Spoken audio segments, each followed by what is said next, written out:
sababisha kodi zile yani si watu wanasema kwamba Faisal bwana akicheza na mnyama anakuwa kawaida. Si ndio wanasema hivyo mtaani au?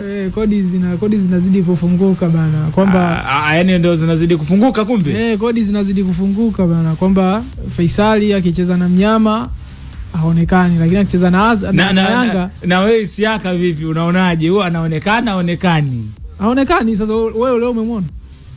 Leo umemwona? Wewe umemwona? Wewe umemwona? Mda kidogo tamba ameanza kuonekana kapata kadi nyekundu katoka uwanjani. Unajua kuna kitu amekizungumzia hapa.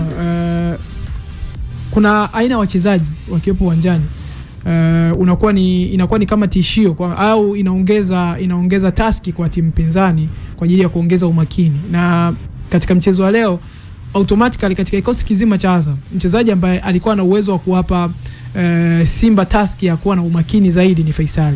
Sasa anatoka uwanjani na unaweza kushuhudia baada ya Faisal kutoka uwanjani timu ya Simba walikuwa wanacheza kwa kurelax zaidi, kwa sababu walikuwa wanaamini kabisa hata wakienda kushambulia juu huku nyuma walikuwa hawawazi kama kuna mtu ambaye anaweza kaja akafanya maajabu ya kutengeneza nafasi, kwa sababu wanajua kabisa wachezaji waliopo wote wanaweza wakawamudu wakawahi kurudi kukava nafasi na wakaweza kuziba nafasi kusitokea madhara. Kwa hiyo ni miongoni mwa vitu ambavyo vimekuja kwa cost zaidi ya Azam na kuongeza faida kwa upande wa Simba katika kufanya marking ya nafasi. Sawa, kuna matukio ambayo yanatosha ambayo tumeyaona kwenye dakika 90 kumpa lawama mwamuzi, kwa sababu dakika 90 zimemalizika. Ukipita kwa mkuu wa kitengo cha habari na mawasiliano ndani ya klabu ya Azam Zaka za kazi, ukipita kwa kaimu mkuu wa kitengo bwana Hashim Ibwe, wote wanaonyesha kwamba mwamuzi wakati siku ya leo amewaangusha Azam, amewanyonga Azam. Hata ukisoma hapa message 2-3 watu wengi wanaamini kwamba Simba amebebwa na mwamuzi. Azam wasitafute kichaka cha kujifichia. Kwamba hicho ni kichaka. Hicho ni kichaka cha kujifichia. Wasitafute kichaka cha kujificha. Mwamuzi alikuwa sahihi. Yaani mimi sijaona tukio lolote ambalo mwamuzi unaweza kusema mwanyonga Azam, kwa sababu ni tukio gani? Ni vitu vidogo sana ambavyo vinatokea katika mchezo wa mpira. Yaani kilichokuwa kinatakiwa ni nyie Azam mmefanya kitu gani ambacho kinaweza kikaleta madhara katika upande wa pili wa Simba.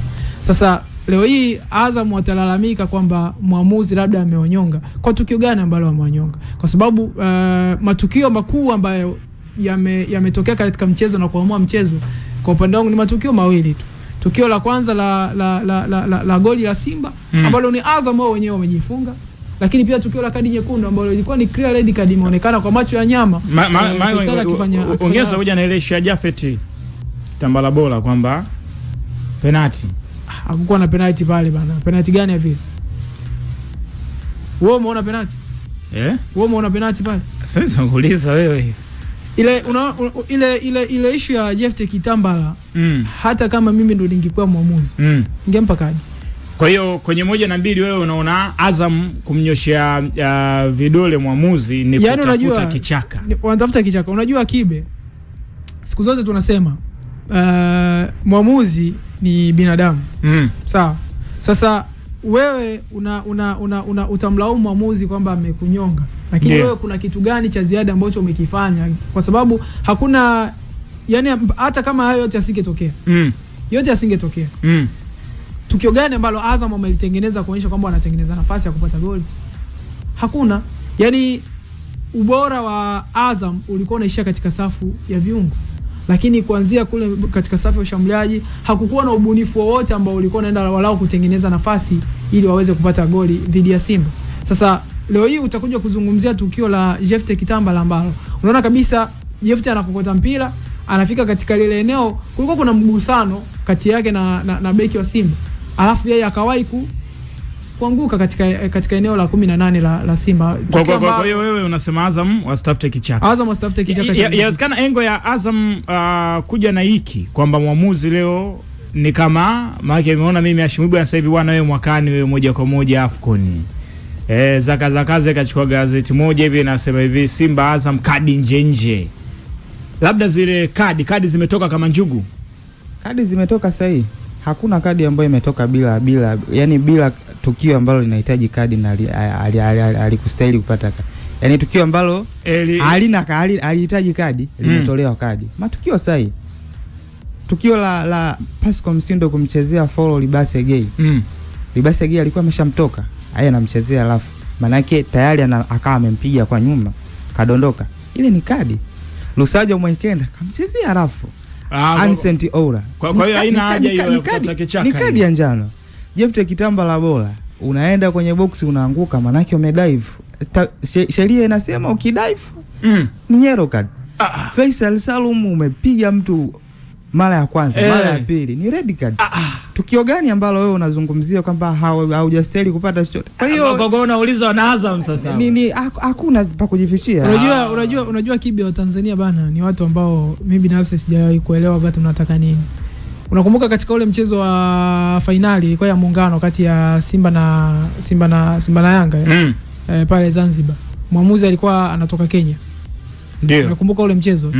Ule mchezo ulikuwa ni mchezo ambao ulikuwa una kadi moja ya njano ambayo alipewa Prince Dube.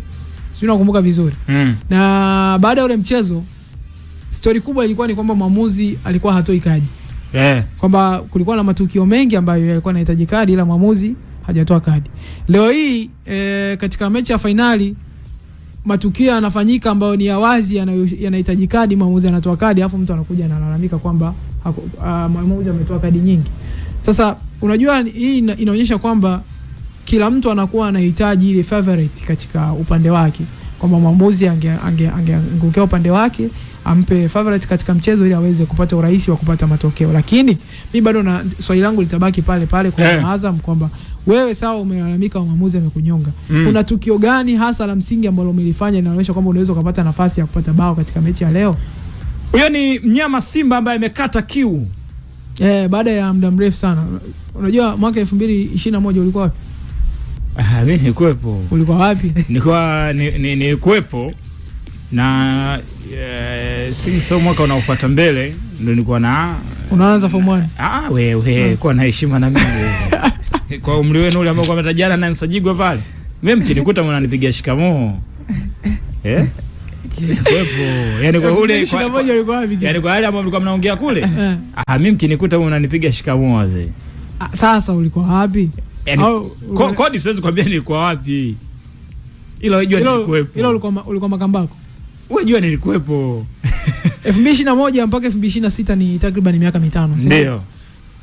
Kwa timu kama Simba kukaa miaka 5 bila kuwa na kombe ni swali ambalo unatakiwa kujiongeza. Na jana nilisema hapa ubingwa huu wa Simba, yani ukitaka kujua kwamba ili kombe la FA ni kubwa subiri Simba walibeba na tayari wameshalibeba. Ndio. Sasa sikilizia vibe itakalokuepo huko nje. Kwani hivi ile nyimbo ya nani inaruhusiwa kupigwa? Sasa eti vipi inaruhusiwa? Ile ya nani ya Ndaro. Wewe utajitafutia nani? Sasa ukitizama baada ya ushindi wa leo. Mimi naamini kombe la FA ambalo Simba wamelibeba mbele ya Azam kwa sababu hawajalichukua kutoka kwa timu nyepesi. Wamechukua kutoka kwa timu ngumu na wamechukua katika finali ambayo finali ilikuwa ina matukio mengi yalikuonyesha kama ni finali dume. Inakwenda kuwa turning point kwa Simba. Kwamba Simba amezaliwa upya. Simba amezaliwa upya kwa sababu mimi binafsi ningeshangaa baada ya dirisha dogo la usajili kikosi cha Simba kiligeti momentum wakaingia katika mfumo ambao walikuwa wanacheza vizuri, wanapata ushindi katika mechi zao. Na mpaka dakika za mwisho naona hata katika ubingwa wa ligi kuu unakuja kuamliwa katika mchezo wa mwisho ambao unategemea mechi zote mbili za Simba na Yanga. Simba ashinde mechi yake, Yanga apoteze mechi yake ili Simba iweze kuwa bingwa. Na bahati mbaya Yanga akapata ushindi katika mechi yake, kwa bahati mbaya kwa Simba ambaye Yanga kaenda kutangaza ubingwa. Sasa kwa kile kikosi kilichokuwa nacho walikuwa wanastahili walao kutoka na kitu katika msimu huu, kwa sababu ni miongoni mwa misimu ambayo ukitizama katika misimu minne iliyopita, msimu huu ni msimu ambayo kikosi cha Simba kimekuja kuonyesha kwamba kimerejesha uhai. Mimi sitakubaliana na wana Simba kama wakisema wanajenga kikosi msimu ujao. Yaani msimu ujao Simba wakipoteza mechi zao wakasema tunajenga kikosi, itakuwa ni dharau, lakini pia itakuwa ni aibu kwa upande wao.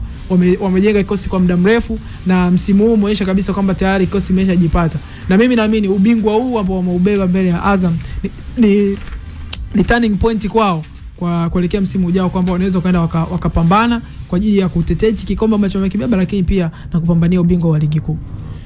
Sawa, sisi bado tupo hapa kunako kipenga ya East Africa Radio. Huyo ni mnyama Simba ambaye amechukua ubingwa wa michuano CRDB Federation Cup, ushinda bao moja kwa bila mbele ya klabu ya Azam, goli la kujifunga kwa upande wa klabu ya Azam ya